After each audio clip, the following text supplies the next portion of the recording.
Представлюсь, меня зовут Михаил Дзыгарь. Вместе со мной...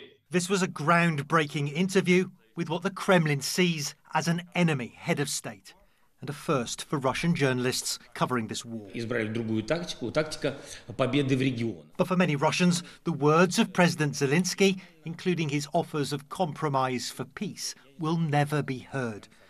Russian authorities banning the interview before it was even broadcast, and now vowing to investigate the journalists who carried it out.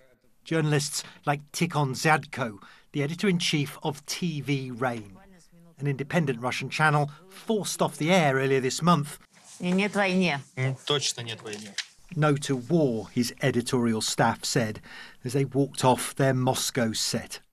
There is a digital iron curtain on the Ukrainian topic in Russia, and we see that there is I would say, military censorship in Russia, and all the information which is not going from Russian Ministry of Defense or from the Kremlin is forbidden.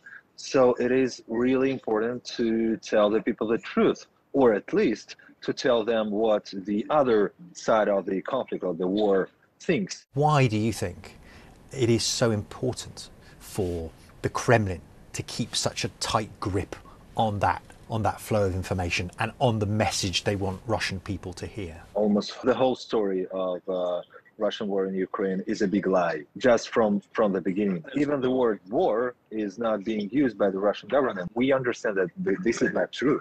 We understand that there is a war. We understand that a lot of civilians die there every day. And we understand that a lot of Russian soldiers as well die there every day. And Vladimir Zelensky, he is the person who has a lot of information on what is going on there. And of course, he gave us this information during this interview. And of course, the Russian government doesn't want this information to be spread in Russia. This is what the Kremlin does want Russians to see. Blanket coverage on state media of its special military operation, with Russian forces cast as liberators and heroes. There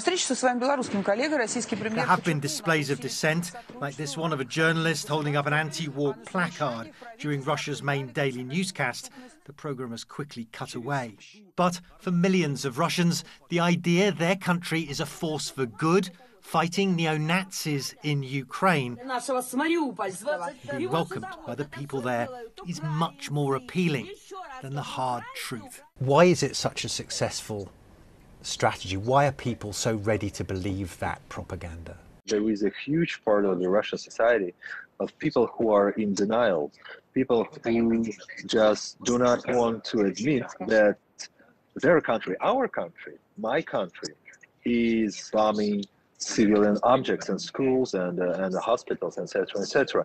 It's hard to admit it, that maybe there is something very wrong with your homeland, and that somehow me as a citizen of Russia is somehow responsible for it. Hard to admit, perhaps, but with tough new information laws, increasingly illegal too. Russia's criminalising of the truth is this war's latest casualty. Matthew Chance, CNN.